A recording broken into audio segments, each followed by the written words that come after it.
Okay, today, guys, we're going to start in lesson 3. Actually, we started yesterday with the physical students inside the classroom, but we're just going to repeat the part which we saw yesterday and then we pass to the new part because it's very, very important to understand the beginning of this lesson. So, in this lesson, we're going to talk about galaxies as we start to talk about the astronomy, then we're studying the space, and in this section, in chapter 19, we start to talk about the stars. Now, we're just going to talk about the galaxies, okay? So what are galaxies or what galaxies are made of? That's a very, very important question. Okay, so there are some questions. Okay, we need to find the answer of this question. So let's find here what are questions. Okay, students of yesterday, you just know these answers. Okay, so just wait others to try to match us. Okay, so what are these questions? First here.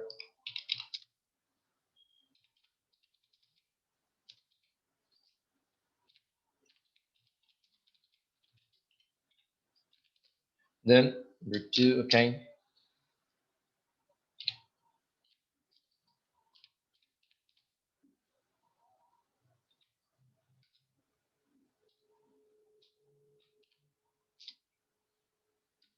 Okay. So,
okay, guys, so we're gonna watch a video, okay, just for a few minutes, and then we should try to find the answers of these questions, okay? So the first question is, what does a galaxy made of? And then how galaxies are classified? Who is the first scientist classifying galaxies? And what are the three classes of galaxies? What is the difference between elliptical galaxy and spherical galaxy? And what is the class of our Milky Way galaxy? Okay, so here, so that's galaxy. Okay, so any hard question here or something is not clear? Are you ready, guys? Yes. Yes. So let's start here this video. Okay, we're going.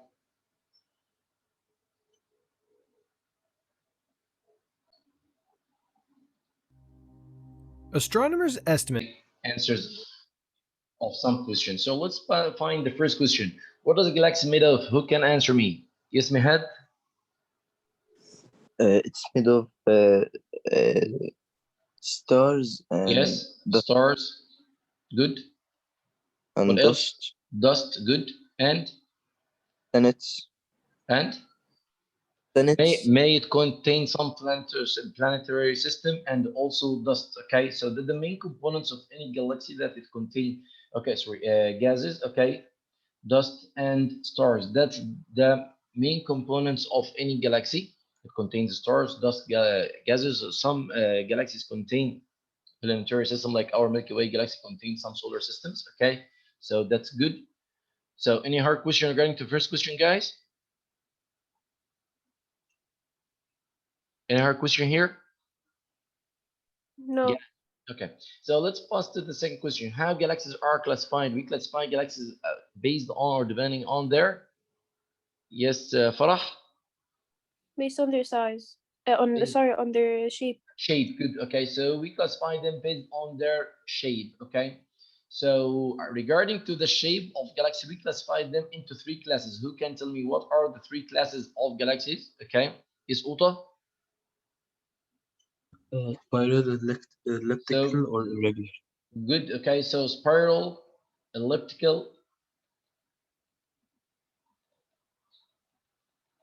and last one irregular. Okay, so here that the three. Okay, so within we ask what are the main difference between the elliptical galaxy and the spiral galaxy. We have a lot of differences regarding the shape. Okay, because a spiral shape, it's from name, it has spiral arms that around its core. Okay, while elliptical is just sphere or oval shape. That's the main difference as a shape. But there is a very important difference also regarding to their structure. Who can tell me? Okay. Yes, Noor. Um, spiral galaxies are bright. They are bright. Good. Okay. So the spiral galaxies somehow they are bright. Why do you think whites be bright? Um, Think. because Hmm? of star formation. Yes. Good. Actually, here we could find that the spiral galaxies they are galaxies that contain a lot of gas and dust. So due to the high gravity in these galaxies, gas and dust could combine together, making this kind of nuclear reaction between the hydrogen gas, as we studied in the previous lesson. And this nuclear fusion will lead for formation of new stars. So always spiral galaxies contain young stars, which these still have this massive nuclear fusion, so they appear brighter than the elliptical galaxies because elliptical galaxies just contain some old stars. These Yes, old, the yes, elliptical contain less gas and dust. yes, they don't have enough gas, so that means they are not able to form new stars. So that's why we sometimes could describe the elliptical galaxy as dying galaxies, okay? Because they no more longer able to produce new stars, okay? So that's one of the big differences between the elliptical galaxy and spiral galaxy beside their shape. So then here we ask, what is the class of our Milky Way galaxy? Our Milky Way galaxy belongs to which type of yes, Duplina? Spiral. Yes, spiral galaxy. Good. So we still have one question missed here, okay, which is who okay classified okay or the first science who classified this? Anyone have an answer or do you know? Yes, Hannah Hani.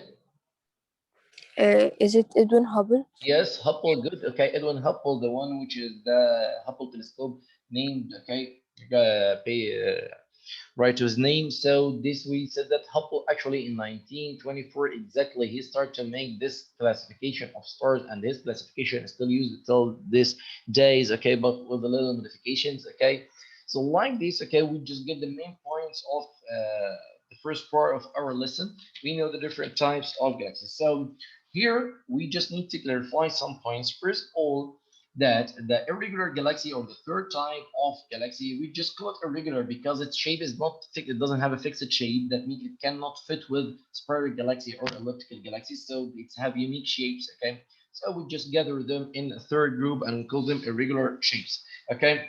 So sometimes of the irregular galaxies, okay, they could be bright star or they could contain young stars, some contain old stars. So it doesn't follow a same or a fixed pattern like elliptical galaxies and spiral galaxies.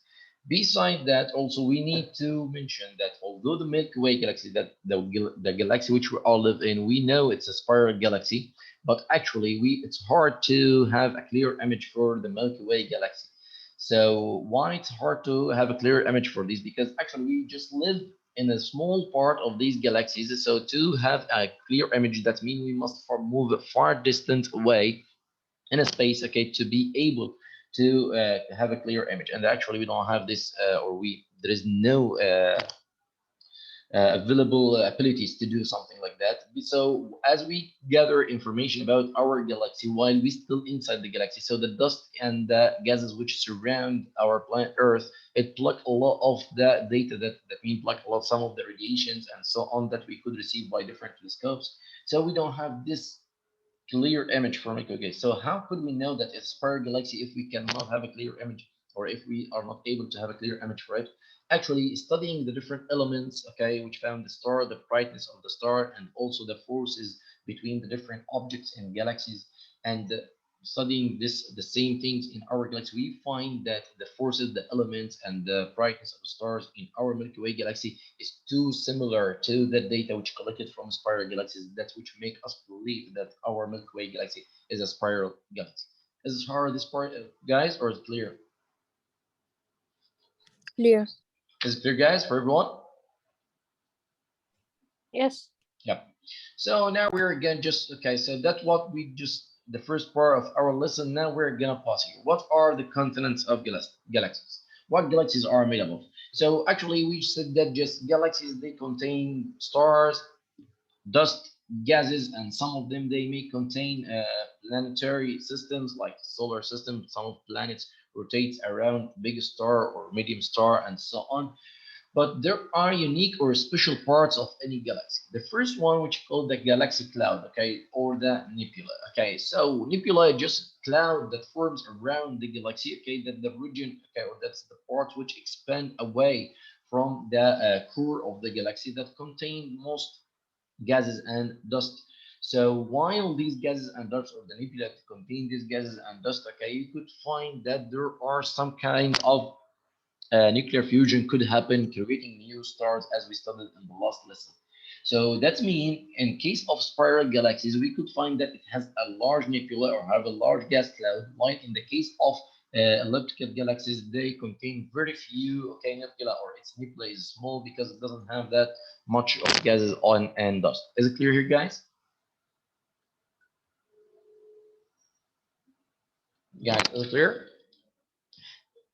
Yes. So, for example, here, if you could looking here, that's one of the spiral galaxies. Okay, so you could find that the core of the galaxy, or as we call it, that's which called budge. Okay, and we could find that there are gases and dust are moving around it in the form of the spiral arms. So these parts of the spiral arms, which we okay, where that's disk, okay, which represent the nebula here or the dust. So we just pick a little part and we start to maximize in this picture. Okay, so as you could observe, there are some stars already are found in this nebula, and you could observe this finger-like projections or this finger like structures. So this finger-like structure is just accumulation of dust and some elements that found here. They may later may fuse together and form stars or something.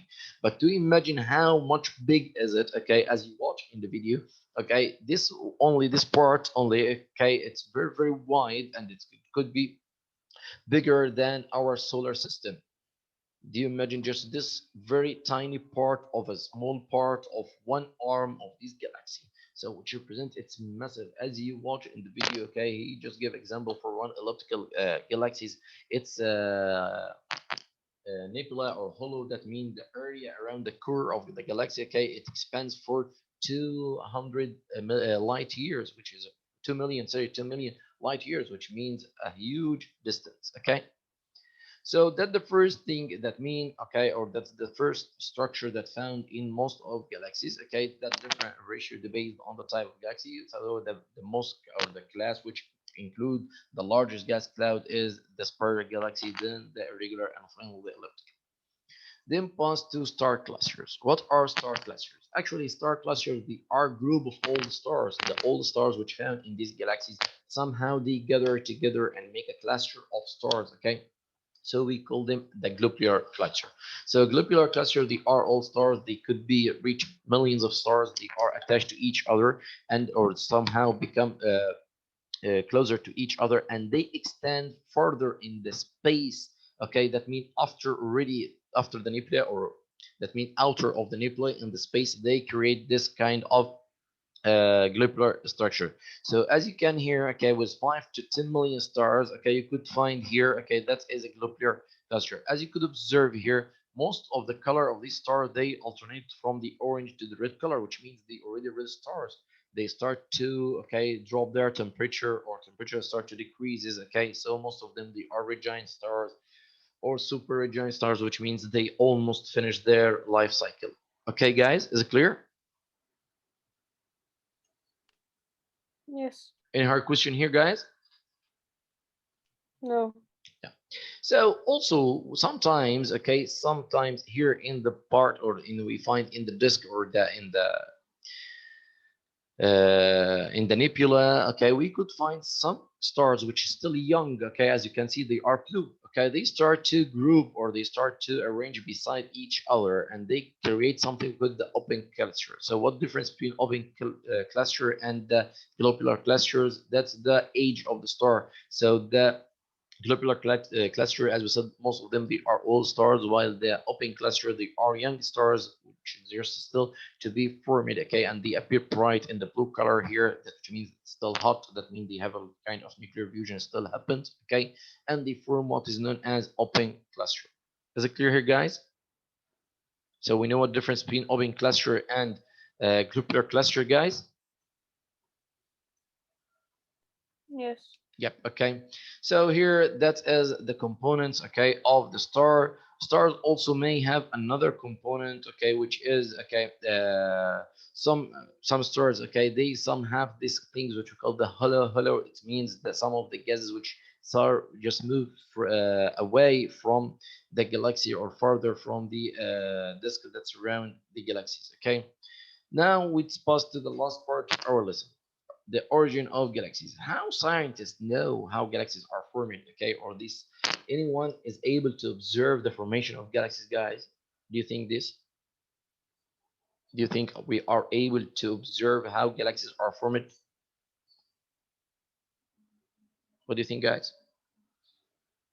I think no, because they form for millions of years. Yeah, great, brilliant. Yes, in the previous lesson, we just did that the average lifetime of some stars, okay, just the main sequence stage of the life cycle of star, it could extend for billions of years. So it's hardly to observe how the star is forming. So that's regarding to one star. So what about the entire galaxy? Of course, it's hardly to observe this. So how scientists put these theories about the formation of galaxies and how they are changing within their cycles and so on? Actually, this is a very brilliant and idea. So it depends on the we call it the relative theory. Do you know, guys, that we already receive the information about the different cosmic objects in the space by telescopes? Yes or no? Yes. Yes. What telescopes receive? Remember, we studied telescopes before. So what telescopes receive, or what they gather? Light. Just light only, or the electromagnetic radiation? The electromagnetic. Yes, electromagnetic radiation, which means they include the visible light and the non-visible part, which is the infrared, X-rays, gamma rays, and so on, microwaves, radio waves, all these. So we have different telescopes that could receive different radiations from different objects in the space. So as this, okay, the electromagnetic radiation, they pass in a high speed already, okay, which is the speed of light, okay, but due to the massive, okay, distances between objects in space, so that means until we receive this, that for example we have 200 million light year between the object and our planet, so that means, okay, this time until it reaches, okay, us it take about millions of years. Yes or no? A good idea. Yes. So once we receive this radiations and we start to analyze it and get the data or get the information from this radiation, it means this information is already happened from 200 years ago. You get idea? Do you Yes. understand this part, guys? Yes. Yep. Okay. So to clarify the idea for you, imagine that is a star, that is a star or galaxy. This galaxy has a kind of explosion, so it emits radiation, okay, and that's our planet Earth, okay. So that's happened in whatever X time, okay, and that's here the distance between this galaxy and our planet is about 100 million, okay, light year, okay. So that means this radiations until it reaches the earth, it will take about 100 million light year, okay. That means it will take about 100 million year. Yes or no? So once we receive the data, okay, what we are gonna find out from this data, it represent the action which is already happened from 100 million year ago. You got idea, guys? Yes. Yep. So that's how scientists start to, okay, believe how the stars, okay, origin, because once we collect information from different galaxies in different stages, okay, we predict, okay, regarding to arrange them in a time sequence, okay, from the oldest to the newest, so we could predict what would happen to this galaxy after millions of years, okay, compared to the other galaxies. Is it clear here, guys? Is that clear? Yes. Yeah. Yes. The last thing that we could find also in galaxies or in space, okay, it's something we call the quasars. Okay, so what the quasars? Okay, so quasars, they are a star-like source of light. It's a massive source of light. Actually, it appears to be too bright. Okay, although it's not a star, it doesn't have the same structure of the star, which is known for us. So scientists actually didn't know exactly what is quasars, okay, or how they produce this is a large amount of light or radiations, but they believe that maybe it was a galaxy one time and then it turned into a black hole, and this black hole grabbed a lot or just pulled a lot of stars, which is gonna, okay, or just start to emit all this light. But actually there is no a big evidence, okay, or the 100% true evidence that believe that that ensure that quarks are a black hole, but just it's kind of hypothesis of scientists and so on. So any hard question, guys, for this lesson, or something is not clear?